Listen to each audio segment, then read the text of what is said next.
Hello साथियों, मैं अभिषेक स्वागत करता हूं आप सभी का आपके अपने परिवार नमस्ते आईटीआई पर एक नई और बेहतरीन सीरीज लेकर के मैं आप सबके लिए आ रहा हूं।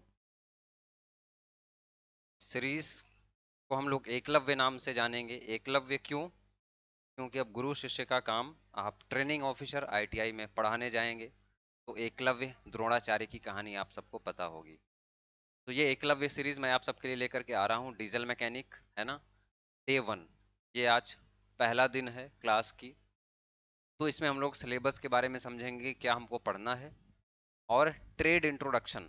जैसे आप टीचर बन जाते हैं, ट्रेनिंग ऑफिसर बन जाते हैं आईटीआई में, तो पहले दिन आप बच्चों के पास जाएंगे, इंटरेक्ट करेंगे, तो उनसे क्या बताएंगे कि आपकी ट्रेड है क्या, है ना। और बेसिक बेसिक छोटे छोटे सवाल भी बनते हैं ट्रेनिंग ऑफिसर में या किसी भी स्ट्रेट के आईटीआई इंस्ट्रक्टर में। तो स्टार्ट करते हैं हम लोग। सबसे पहले देखिए, हमने सिलेबस को दो तरीके से बांटा है ना, दो पार्ट में, भाग 1 और भाग 2। आप भी ऐसे ही करेंगे इसको।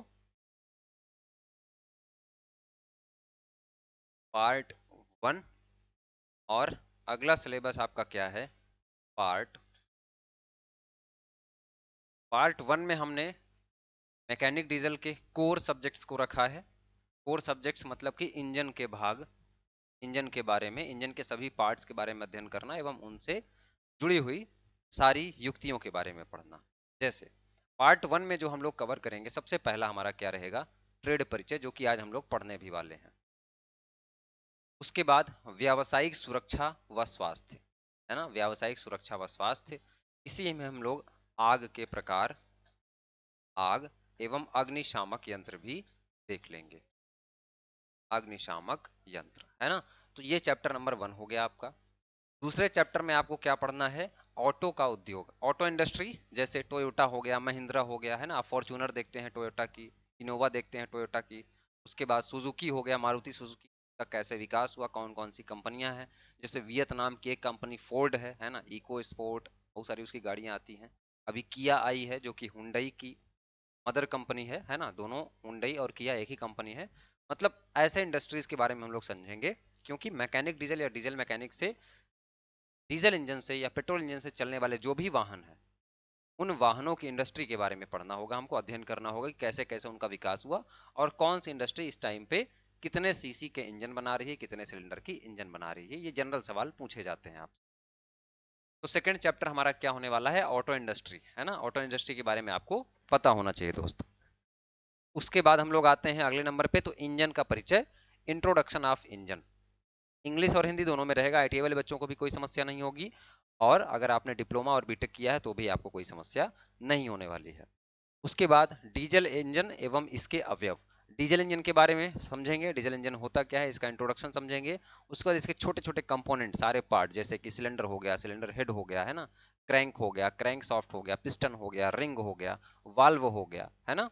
इस प्रकार के सारे अवयवों के बारे में हम लोग समझेंगे। ध्यान से समझिएगा, भागिएगा नहीं क्लास छोड़ करके, है ना। क्लास में जुड़े हैं तो ट्यूनिंग बना के रखिएगा। उसके बाद इंजन असेंबली के बारे में हमको पढ़ना है। फिर हमको पढ़ना है शीतलन प्रणाली या इसके अवयव। अब इंजन चलेगा तो इंजन में हीट जनरेट होगी, उस हीट को कम करने के लिए, उस ऊष्मा को कम करने के लिए हम लोग शीतलन प्रणाली पढ़ेंगे, कूलिंग सिस्टम, है ना। चाहे वो एयर कूलिंग सिस्टम हो, चाहे वो वाटर कूलिंग सिस्टम हो, ऑयल कूलिंग सिस्टम हो, कूलिंग सिस्टम के बारे में हम लोग पढ़ेंगे। कूलिंग सिस्टम के साथ साथ हम लोग एक चैप्टर इसी में और ऐड करेंगे, वो क्या है आपका, lubrication system. Lubrication system, lubrication system. अभी हमारी ऑब्जेक्टिव सीरीज चल रही है, तो उसमें भी आप जा करके पूरी क्लास अच्छे से वॉच कर सकते हैं, ठीक है, क्योंकि लगभग सिलेबस सभी का सेम है। फिर हम लोग प्रवेश एवं निकास प्रणाली व इसके अवयव। अब इसका मतलब क्या है, इंजन है, इंजन के अंदर प्रवेश क्या कर रहा है, ईंधन प्रवेश कर रहा है। निकास क्या कर रहा है, एग्जॉस्ट के रूप में क्या निकलती है, दग्ध गैसें निकलती हैं, है ना, यानी कि फ्यूल बर्न होने के बाद उसकी गैस बाहर निकलती है, धुआं। तो उसकी प्रणाली, है ना, कौन कौन से सिस्टम से अंदर जाता है आपका ईंधन, और किस किस सिस्टम से, कौन कौन से अवयव से एग्जॉस्ट होता है आपका धूम्र गैस। तो ये क्या है, intake and exhaust system and it's component. उसके बाद हम लोग अगला चैप्टर पे कवर करेंगे, डीजल इंजन ईंधन प्रणाली व इसके अवयव। डीजल ईंधन प्रणाली, डीजल का जो ईंधन होता है वो कैसे कैसे सप्लाई होकर के आपके सिलेंडर तक पहुंचता है, उस पूरी संरचना को हम लोग इस चैप्टर में समझेंगे। डीजल फ्यूल सिस्टम है ना, डीजल का जो फ्यूल है वो किस सिस्टम के तहत जो है आपके दहन कक्ष में जाता है या कंबशन चैम्बर में पहुंचता है। उसके बाद इलेक्ट्रॉनिक डीजल नियंत्रण, इलेक्ट्रॉनिक डीजल कंट्रोल। फिर हम लोग पढ़ेंगे मैरीन एवं स्थिर इंजन, है ना, स्टेशनरी इंजन या मैरीन इंजन। फिर हम लोग पढ़ेंगे ट्रबल शूटिंग, विभिन्न प्रकार की समस्याएं होती हैं इंजन में, उनके ट्रबल शूट को हम लोग समझेंगे, उनको निवारण, उनके दोष को दूर करने की चीजें। उसके बाद चार्जिंग एवं स्टार्टिंग प्रणाली, है ना, चार्जिंग एवं स्टार्टिंग प्रणाली, इसी में हम लोग क्या पढ़ेंगे, इसी में हम लोग सुपर चार्जर पढ़ेंगे, टर्बो चार्जर पढ़ेंगे, है ना, इसी में हम लोग स्कैवेंजिंग पढ़ेंगे, है ना।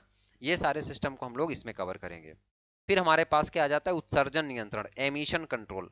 अब जब किसी इंजन से, डीजल इंजन हो या पेट्रोल इंजन हो, वहां से जब धूम्र गैसें निकलती हैं, धुआं निकलता है, तो वहां से बहुत सारी ऐसी गैसें निकलती हैं, बहुत सारे ऐसे तत्व निकलते हैं, एलिमेंट निकलते हैं जो कि बहुत ही हार्मफुल होते हैं। उनको कैसे कंट्रोल करना है और कौन कौन सी चीजें निकलती हैं उनके बारे में अध्ययन करेंगे हम लोग अपने इस भाग 1 के लास्ट चैप्टर में। क्लियर है इतनी सी बात। उसके बाद हम लोग पार्ट 2 में स्विच करेंगे, जो कि है आपका जनरल पार्ट। जनरल पार्ट, अच्छा एक बात और, बहुत सारे बच्चे जो मैकेनिकल के होंगे उनको इस बात का कंफ्यूजन होता होगा कि सर हम कौन सा वाला ट्रेड सेलेक्ट करें, किस ट्रेड्स के बारे में अच्छे से पढ़ें, कौन सा ट्रेड हम कवर करें, हम लोग फिटर लें या हम लोग टर्नर लें, मशीनिस्ट लें, आरएसी लें, डीजल मैकेनिक लें, कौन सा ट्रेड हम लोग लें, उसके बारे में भी मैं आपसे चर्चा करूंगा। वो डिपेंड करता है कि नंबर ऑफ वैकेंसी कहाँ है। अब ऐसा नहीं कि नंबर ऑफ वैकेंसी फिटर में ज्यादा है तो सारे बच्चे फिटर में टूट पड़े, है ना। हालांकि फिटर का सिलेबस अपने आप में बहुत ब्रॉड है, क्योंकि वो 2 साल की ट्रेड है, डीजल मैकेनिक आपकी 1 साल की ट्रेड है। लेकिन डीजल मैकेनिक में सिर्फ आईसी इंजन पढ़ लेने से आपका काम नहीं चलेगा, आपको आईटीआई लेवल पे पढ़ना पड़ेगा मेरे दोस्त। चलिए, उसके बाद जनरल पार्ट में हम लोग क्या देखेंगे, हस्त एवं शक्ति चलित औजार। इसमें हम लोग क्या देखेंगे, हैंड टूल देखेंगे। अब हैंड टूल में, कॉमन हैंड टूल में 5 प्रकार के टूल हम लोग पढ़ेंगे। जैसे कटिंग टूल हम लोग पढ़ लेंगे, कर्तन औजार जैसे कि हेक्सा ब्लेड हो गया, आपका चीजल हो गया, है ना, फाइल हो गया, ये सब क्या है, काटने के काम आता है, किसी भी धातु को काटने छांटने के काम आता है। तो हम लोग इसमें क्या देखेंगे, कटिंग टूल देखेंगे, कटिंग टूल देखेंगे। फिर हम लोग देखेंगे इसी में मार्किंग टूल, मार्क करना, कोई भी चीज कट करना है तो सबसे पहले हम लोग क्या करते हैं, मार्किंग करते हैं। फिर इसी में हम लोग मेजरिंग टूल देखेंगे, मेजरिंग टूल यानी कि मापने वाले औजार। फिर इसी में हम लोग क्या देखेंगे, स्ट्राइकिंग टूल, स्ट्राइकिंग टूल, है ना। स्ट्राइकिंग टूल का मतलब क्या है कि चोट मारने वाले औजार, जैसे अलग अलग हैमर के बारे में, अलग अलग हथौड़े के बारे में हम लोग पढ़ेंगे।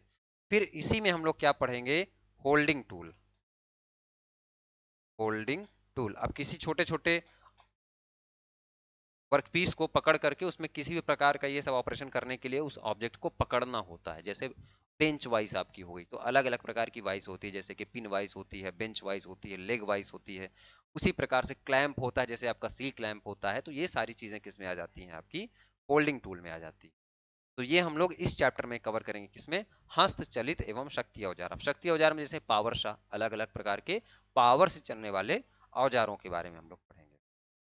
फिर हम लोग पढ़ेंगे सिस्टम ऑफ मेजरमेंट, ये बहुत बेसिक है, अगर ये हम लोग स्किप भी करेंगे तो इसके बारे में आप सबको आइडिया होगा, है ना। इसमें हम लोग जनरली एमकेएस प्रणाली, एसआई प्रणाली, एफपीएस प्रणाली के बारे में समझेंगे, यूनिट कन्वर्जन के बारे में पढ़ेंगे। फिर आ जाते हैं हम लोग बंधक में। अब बंधक में हम लोग क्या देखेंगे, फास्टनर, कोई भी आपके पास डीजल इंजन है, कोई भी वाहन है, उसके 2 पार्ट को, 3 पार्ट को आपस में जोड़ करके रखने के लिए जिन युक्ति का प्रयोग करते हैं हम लोग, वो क्या होता है, फास्टनर होता है। अब वो फास्टनर किसी भी तरीके का हो सकता है, चाहे आप वेल्डिंग कर दें उसमें, चाहे आप वेल्डिंग कर दें, चाहे आप उसमें नट बोल्ट लगाएं, नट बोल्ट से उसको क्या करें, आपस में जोड़ करके रखें, चाहे आप उसमें रिवेट लगाएं, है ना, चाहे आप उसमें स्क्रू लगाएं, ये सब किस में आएगा, आपका फास्टनर में आएगा। यानी कि बंधक ऐसी युक्ति जो किसी 2 ऑब्जेक्ट को आपस में पकड़ करके जोड़ करके रखने में मदद करे, है ना। अब वो टेम्परेरी भी हो सकता है, परमानेंट भी हो सकता है। कुछ बंधक ऐसे होते हैं जिनको आपस में हमने फिक्स कर दिया तो वो खुलते नहीं हैं, और कुछ ऐसे होते हैं जिनको हम लोग कभी भी खोल सकते हैं, जैसे नट बोल्ट हो गया, वेल्डिंग कर दिया भाई तो नहीं खुलेगा। सेमी परमानेंट भी इसी में आ जाएगा, तो हम लोग जब चैप्टर के डेप्थ में जाएंगे तब पढ़ेंगे। देखिए कटिंग टूल यहाँ पे दिया है, लेकिन कटिंग टूल हम लोग यहीं पे कवर कर लेंगे, है ना। उसके बाद लिमिट फिट टॉलरेंस। अब लिमिट फिट टॉलरेंस के बारे में भी हमको पढ़ना है। जैसे मान चलिए कि कोई भी पार्ट, जैसे मान के चलिए कि आपके पास बैलेनो कार है, उसका छोटा सा एक नट का डिजाइन करना है। अब मारुति सुजुकी ने किसी कंपनी को टेंडर दिया कि हमको 5 mm साइज वाला, 5 mm साइज वाला होल वाला हमको नट चाहिए, नट चाहिए। उस कंपनी ने टेंडर लिया, लेकिन वो कंपनी बोलेगी कि एक्यूरेट एकदम 5 mm तो बनेगा नहीं, कुछ ऊपर नीचे, कुछ 19-20 हुआ तो क्या चलेगा। तो मारुति सुजुकी ने क्या कहा कि ठीक है, 0.01 कम हुआ 5 mm से तब चल जाएगा, अब 0.02 अधिक हुआ तो चल जाएगा। तो इस प्रकार से कुछ रेंज डिसाइड की जाती हैं, जो कि हम लोग पढ़ेंगे लिमिट फिट टॉलरेंस में, जो कि प्रोडक्शन में बहुत ज्यादा यूज होता है। बहुत छोटा एग्जांपल था, यहाँ पे समझाने की चीजें हैं, आप समझ नहीं पाएंगे। फिर आते हैं हम लोग ड्रिलिंग मशीन में। किसी भी वर्कपीस में आपको होल करना है, छिद्र करना है, तो उसके लिए ड्रिलिंग मशीन, अलग अलग प्रकार की ड्रिलिंग मशीन आपको पढ़नी पड़ेंगी, और ड्रिल बिट के बारे में भी आपको समझना पड़ेगा। फिर आते हैं हम लोग टैप और डाई एवं हस्त रीमर में आते हैं हम लोग। टैपिंग है ना, थ्रेड हमको काटनी है तो टैपिंग में आएंगे हम लोग। डाई, एक्सटर्नल थ्रेड काटनी है तो डाई। किसी भी ऑब्जेक्ट के अंदर की तरफ चूड़ियां काटनी हो तो टैप, अलग अलग प्रकार के टैप होते हैं, उनको पढ़ना है। और हैंड रीमर के बारे में पढ़ना है आपको। फिर आपको पढ़ना है सीट मेटल, धातु चादरण कार्य। अब डीजल मैकेनिक आपकी ट्रेड है, मैकेनिक डीजल ट्रेड है, तो उसमें सीट मेटल का भी बहुत बड़ा वर्क होता है, क्योंकि कोई भी वाहन बन रहा है तो उसकी बाद में बाहर की जो बॉडी बनती है वो हम लोग सीट मेटल से ही बना है ना, चाहे वो स्टील की हो, चाहे वो कॉपर की हो, चाहे वो एल्यूमिनियम की हो, अलग अलग प्रकार के सीट मेटल के बारे में आपको पढ़ना है। और उन सीट मेटल के ज्वाइंटों के बारे में भी पढ़ना है आपको। इसी सीट मेटल में हमको क्या पढ़ना है, रिवेट भी पढ़ना है मेरे दोस्त। क्या पढ़ना है आपको, रिवेट भी पढ़ना है। देखो भाई, अगर आप डेप्थ में नहीं पढ़ोगे तो सवाल आएगा वहां, है ना, और आपसे बनेगा नहीं। उसके बाद सामान्य विद्युत एवं इलेक्ट्रॉनिक्स पढ़ना है, बेसिक इलेक्ट्रिसिटी पढ़ना है और इलेक्ट्रॉनिक्स पढ़ना है। फिर आपको वेल्डिंग और ऊष्मा उपचार पढ़ना है। हीट ट्रीटमेंट आपको बढ़िया से करना है। हीट ट्रीटमेंट का सीधा सा मतलब यह है कि किसी भी हमारे पास कोई भी मेटल है, उसके मैकेनिकल प्रॉपर्टी में बदलाव लाने के लिए हम लोग क्या करते हैं, ऊष्मा उपचार करते हैं। ऑब्जेक्ट को गर्म करते हैं, फिर अलग अलग कूलिंग रेट पर हम लोग उसको, जैसा हमको डिजायर्ड चाहिए वर्कपीस, वैसा हम लोग उसको ट्रीट करते हैं, उसका उपचार करते हैं। उसके बाद अभंजक परीक्षण टेस्ट, है ना, यानी कि नॉन डिस्ट्रक्टिव टेस्ट। ऐसा टेस्ट के बारे में हम लोग पढ़ेंगे जिससे आपका ऑब्जेक्ट खराब नहीं होता। डिस्ट्रक्टिव टेस्ट भी होता है, लेकिन उसके बारे में नहीं पढ़ना है आपको। आपको सिर्फ पढ़ना है नॉन डिस्ट्रक्टिव टेस्ट, ऐसा टेस्ट जिससे आपका वर्कपीस जो है वो खराब ना हो। ये रहा दोस्त आपका सिलेबस। अब ये सिलेबस पूरा का पूरा आपका मैं कवर करूंगा अपने इस आईटीआई अनुदेशक बैच में। इसमें कवर करूंगा दोस्त अपने इस आईटीआई अनुदेशक बैच में, जो कि आपको हमारे एप्लीकेशन पे, जिसकी लिंक आपको डिस्क्रिप्शन में मिल जाएगी, उस एप्लीकेशन पे ये क्लासेस स्टार्ट हो चुकी हैं। यहाँ पे आपको वीडियो क्लास, हमारे लेक्चर्स मिलेंगे, साथ ही साथ क्लास की नोट्स। नोट्स कैसी मिलेगी आपको, कॉपी पे लिखी हुई नोट्स है दोस्त। मैंने कॉपी पे लिखा हुआ नोट्स है, उसी का हमने स्कैन करा करके पीडीएफ बना दिया है। वो पूरा का पूरा बहुत ही रामबाण आपके लिए साबित होगा, जो कि आपको इसी कोर्स में मिलने वाला है। इसके अलावा 5 टेस्ट, अभी मैं आपको 5 टेस्ट का वादा करता हूँ कि 5 टेस्ट अगर मुझे ज़रूरत समझ में आई तो मैं इसको 10 तक बढ़ा दूंगा, लेकिन अभी आप 5 मान के ही चलिए। तो 5 टेस्ट आपको इसमें मिलेगा। इसकी फीस मैंने बहुत ही मिनिमम सी फीस रखी है, 399 रुपये। इसमें किसी प्रकार का दोस्त डिस्काउंट नहीं है, क्योंकि मैंने अपने पढ़ाने में कसर मैं नहीं करूंगा, तो फीस में भी आप कॉम्प्रोमाइज़ ना करें। चलिए, अब हम लोग आते हैं, जैसे ट्रेड, हमारा पहला चैप्टर क्या था, ट्रेड परिचय। तो आज हम लोग ट्रेड परिचय के बारे में ही पढ़ेंगे।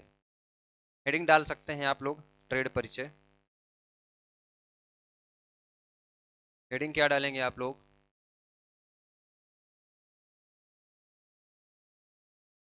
ट्रेड परिचय। ट्रेड परिचय में सबसे पहले आप लोग जो आईटीआई वाले विद्यार्थी होंगे, या जो बीटेक के हैं, जो डिप्लोमा के भी हैं, आप सबको अब जाना है आईटीआई के सेक्टर में।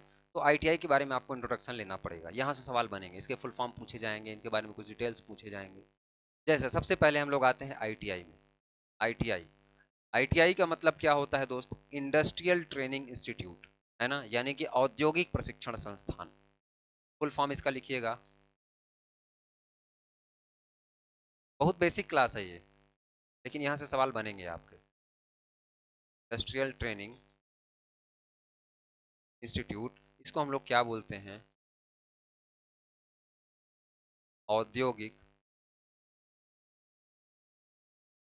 प्रशिक्षण संस्थान। क्या दिक्कत?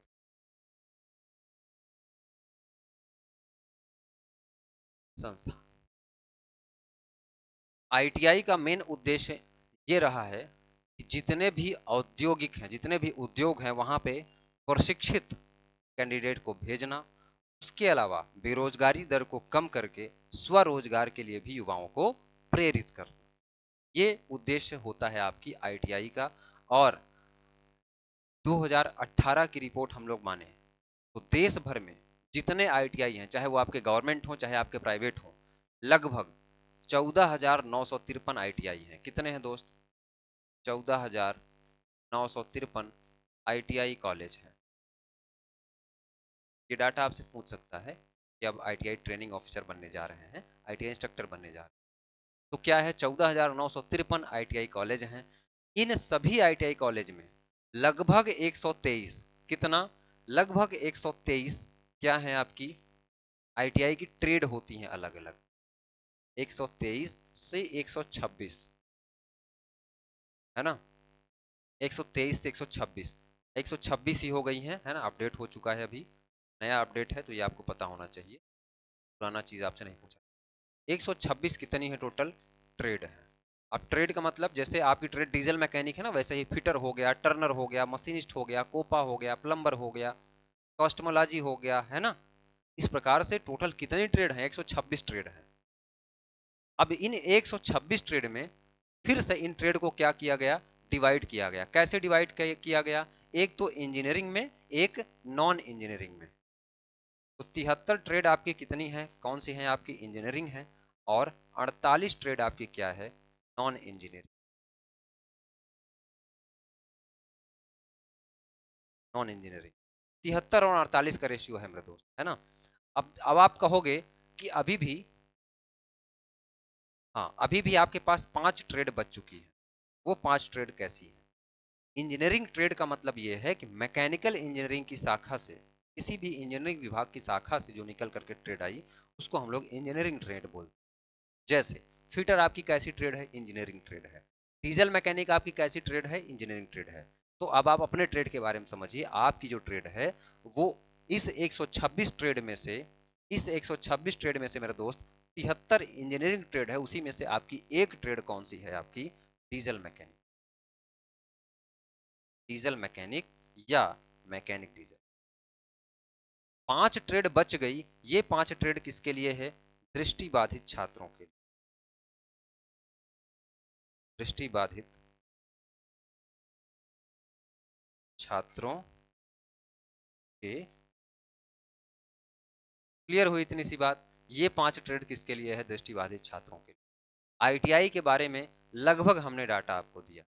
अब जैसे ही आप जंप करेंगे इस 73 में से, ये पूरी कहानी मैं इसके लिए बता रहा हूँ, इस डीजल मैकेनिक के लिए पूरी कहानी मैं आपको बताया हूँ कि कहाँ से है। समझिएगा, यहाँ से सवाल बनते हैं, डाटा याद रखिएगा। ऐसे ही चार्ट के रूप में नोट्स बना के रखिएगा, नोट्स आपको मिल जाएगी पीडीएफ कोर्स में। अब देखिए, ये डीजल मैकेनिक जो ट्रेड होती है दोस्त, ये होती है आपकी 1 वर्ष की। 1 वर्ष की आपकी ट्रेड होती है। इसमें जो सब्जेक्ट पढ़ने होते हैं आपको, कौन कौन से सब्जेक्ट पढ़ने होते हैं? एक सब्जेक्ट तो आपके पास क्या होती है? Trade theory. जो बीटेक और डिप्लोमा वाले होंगे उनको लग रहा होगा कि ये कैसा सब्जेक्ट है। वही डीजल मैकेनिक की थ्योरी को ही हम लोग ट्रेड थ्योरी बोलते हैं। इसी में हम लोग क्या पढ़ते हैं? एक एम्प्लॉयबिलिटी स्किल पढ़ते हैं।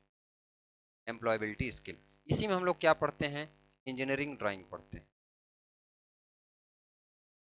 ये सब्जेक्ट होते हैं आपके। इसके अलावा प्रैक्टिकल भी होता है, लेकिन ये क्या होते हैं? आपके सब्जेक्ट होते हैं। इसी में एक सब्जेक्ट आपका और क्या होता है? WCS, workshop calculation and science. ये आपके क्या हो गए दोस्त? सब्जेक्ट्स हो गए। ये आपके क्या हो गए? सब्जेक्ट। मैं बहुत ज़्यादा हिंदी में इसलिए नहीं लिखवा रहा हूँ क्योंकि नोट्स अवेलेबल है एप्लीकेशन पे। मैं आशा करता हूँ कि नोट्स आप लोग डाउनलोड कर ही लोगे। इतनी सी बात क्लियर हुई? यहाँ तक किसी को कोई समस्या नहीं होनी चाहिए। अब आते हैं हम लोग कहाँ पे? टीजीटी और MST। अब डीजीटी और एमएसडीई क्या है, देखिए जो आपकी आईटीआई चलाई जाती है ना मेरे दोस्त, वो इसी भारत सरकार के इसी मंत्रालय द्वारा, है ना, मिनिस्ट्री ऑफ स्किल डेवलपमेंट और एंड एंटरप्रेन्योरशिप। एमएसडीई का मतलब क्या है, ministry of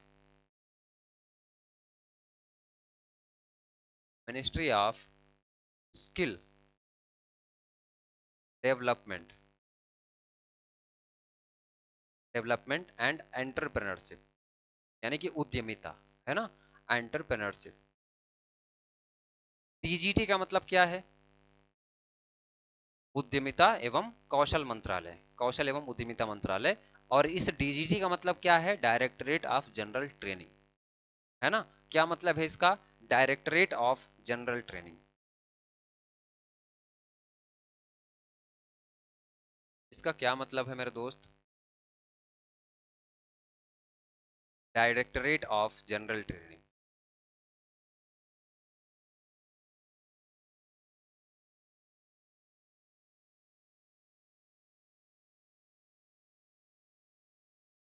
directorate of general training, ये क्या है, directorate of general training.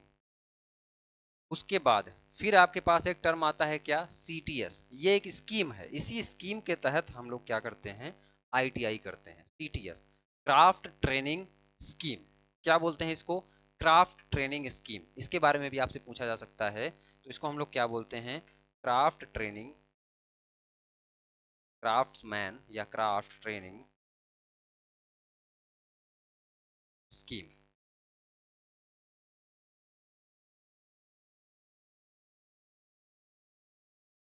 Craft training scheme. फिर आते हैं हम लोग कहाँ पे, एनसीवीटी और एससीवीटी पर।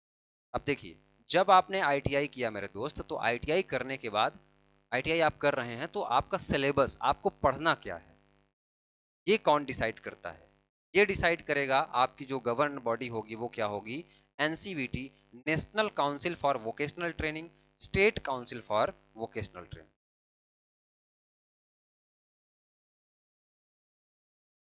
National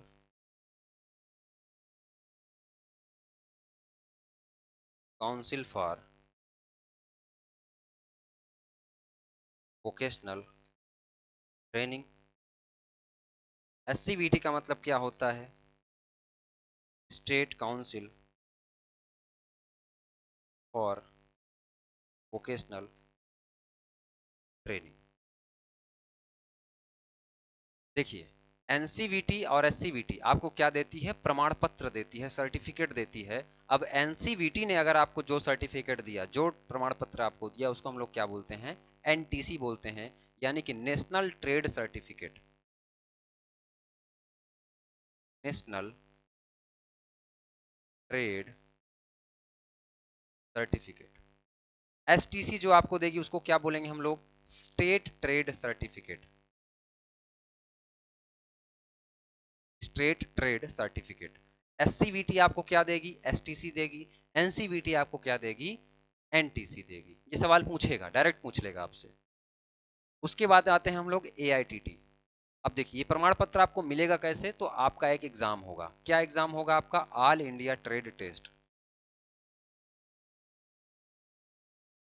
all India trade test. इस टेस्ट के तहत आपका क्या होता है, ये प्रमाण पत्र मिलता है, अगर आप पास होते हो तो। अब ये टेस्ट होता कैसे है, या तो सीबीटी मोड में होता है, या तो होता है ओएमआर मोड पे। तो अब ओएमआर बंद हो चुका है, अब हो रहा है आपका सीबीटी मोड पर, जिसका मतलब क्या होता है, computer based test, computer based test. फिर आगे हम लोग आते हैं। अब देखिए, जो सिलेबस आपकी निमी ने डिसाइड किया, या एनसीवीटी ने जो भी सिलेबस आपका बनाया, उसको क्या करते हैं, एनएसक्यूएफ, है ना। एनएसक्यूएफ क्या होता है, ये एक क्वालिटी फ्रेमवर्क है। ये डिसाइड करता है कि आपके सिलेबस में कितनी बार अपडेटेशन हो रहा है, क्योंकि चीज़ें, ये क्या है, टेक्निकल कोर्स है। जैसे इंजन है, BS4 के बाद BS6 आया, तो अगर NSQF1 लेवल रहा होगा, उसमें BS4 के बारे में बताया गया होगा, BS3 के बारे में बताया होगा। BS मतलब भारत, भारत स्टेज 1, भारत स्टेज 2। ये जनरली पॉल्यूशन को प्रदर्शित करता है कि आपका वाहन जो है वो कितना पोल्यूशन, किस किस प्रकार के एमिशन को क्या कर रहा है, कंट्रोल कर पा रहा है। ये बीएस नंबरिंग से डिसाइड करते हैं हम लोग। आगे है आपके चैप्टर में। तो ये NSQF 1 2 3 4 5 और इस टाइम पे जो चल रहा है आपका 6 चल रहा है। तो ये सिलेबस का अपडेट है। ये क्या है दोस्त? सिलेबस का अपडेट है। उम्मीद करता हूं कि चीजें आपको समझ में आ रही होंगी। चलिए, यहां तक क्लियर है, आगे बढ़ते हैं। अब जैसे ही आप आगे बढ़ेंगे तो आपके पास एक छोटा सा सवाल और आता है, scope of the mechanic diesel trade. Mechanic diesel trade का स्कोप क्या है? आप बच्चों को क्या बताएंगे, है ना? जो बच्चे आपके कॉलेज में पढ़ने आएंगे, आपकी ITI में पढ़ने आएंगे, उनको आप क्या बताएंगे? उनको आप बताएंगे कि मैकेनिक डीजल का कहाँ स्कोप है।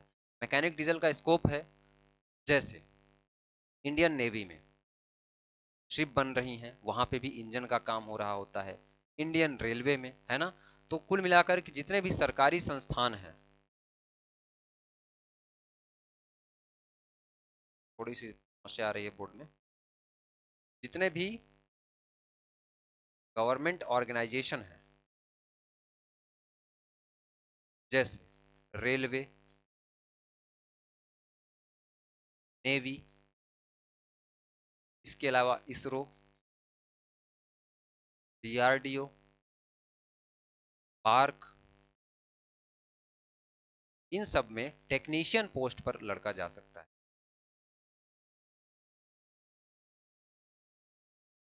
टेक्नीशियन पोस्ट पर जा सकता है, पहला हो गया।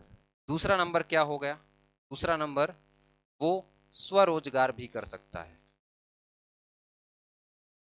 स्वरोजगार भी कर सकता है। कैसे कर सकता है? खुद का गैरेज डालकर, खुद का गैरेज खोल कर। इसके अलावा क्या कर सकता है मेरे दोस्त? किसी भी इंडस्ट्री में जाकर के, प्राइवेट इंडस्ट्री में जाकर वर्क कर सकता है। तो क्या कर सकता है? किसी न किसी प्राइवेट इंडस्ट्री में भी जाकर ये क्या कर सकता है? काम कर सकता है। एक रास्ते इसके पास और बचते हैं। रास्ता क्या है? टीचर बनने का। टीचर बनने के लिए ट्रेनिंग ऑफिसर,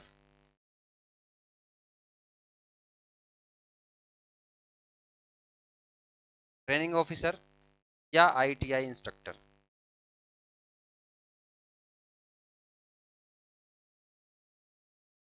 इंस्ट्रक्टर कैसे बनेगा ये? अब देखिए, डायरेक्ट डीजल मैकेनिक ट्रेड से ITI किया, डायरेक्ट इंस्ट्रक्टर नहीं बन पाएगा। इसके लिए एक और कोर्स करना होता है, उसका क्या नाम है? CTI, जिसको अब नाम बदल करके क्या रख दिया गया है? CITS, ये कोर्स। तो ये क्या है? Scope of diesel mechanic trade. Diesel mechanic trade के ये स्कोप है। अब देखिए, जो आपके सिलेबस में था, क्या था? ट्रेड परिचय। ये ट्रेड परिचय हमने कवर कराया। अभी आपके पास क्या बचा हुआ? व्यावसायिक सुरक्षा व स्वास्थ्य। इसमें हम लोग क्या देखेंगे? व्यावसायिक सुरक्षा यानी दुर्घटनाओं के बारे में समझेंगे। दुर्घटनाओं के बाद फर्स्ट एड के बारे में हम लोग इसी में पढ़ेंगे। साथ में कुछ अग्निशामक यंत्रों के बारे में पढ़ेंगे। जैसे आपने गैरेज खोला या कहीं पे आप काम कर रहे हैं, अचानक आग लग जाती है, तो उस समय आप उससे कैसे बच सकते हैं। तो सबसे पहले आपको आग को पहचानना पड़ेगा कि आग को कैसे कैसे कैटेगराइज किया गया है।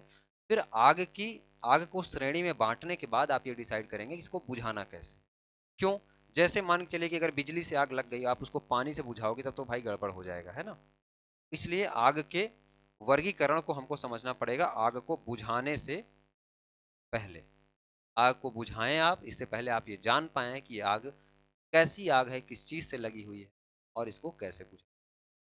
आशा करता हूं, उम्मीद करता हूं कि चीजें जो भी मैंने बताने की कोशिश की, ये क्लास आज मैं इसमें इसलिए नहीं ले रहा हूं क्योंकि ये सिलेबस वीडियो है। बाद में हो सकता है कि काफी सारे बच्चे इसको एज ए सिलेबस वीडियो भी देखें, तो पूरा का पूरा लेक्चर पढ़ा रहेगा। हालांकि आधा घंटा 30 मिनट से ज़्यादा ही हो गई है ये छोटी सी इंट्रोडक्शन क्लास भी। बट फिर से मैं आपको याद दिलाना चाहूँ कि आप एप्लीकेशन पे जा करके इस पूरे के पूरे कोर्स को इनरोल कर सकते हैं और अभी से अपनी तैयारी को एकदम जी जान लगा करके लग जाइए, क्योंकि टाइम आपके पास बहुत ही कम है। मिलते हैं आपसे अगली क्लास में, तब तक के लिए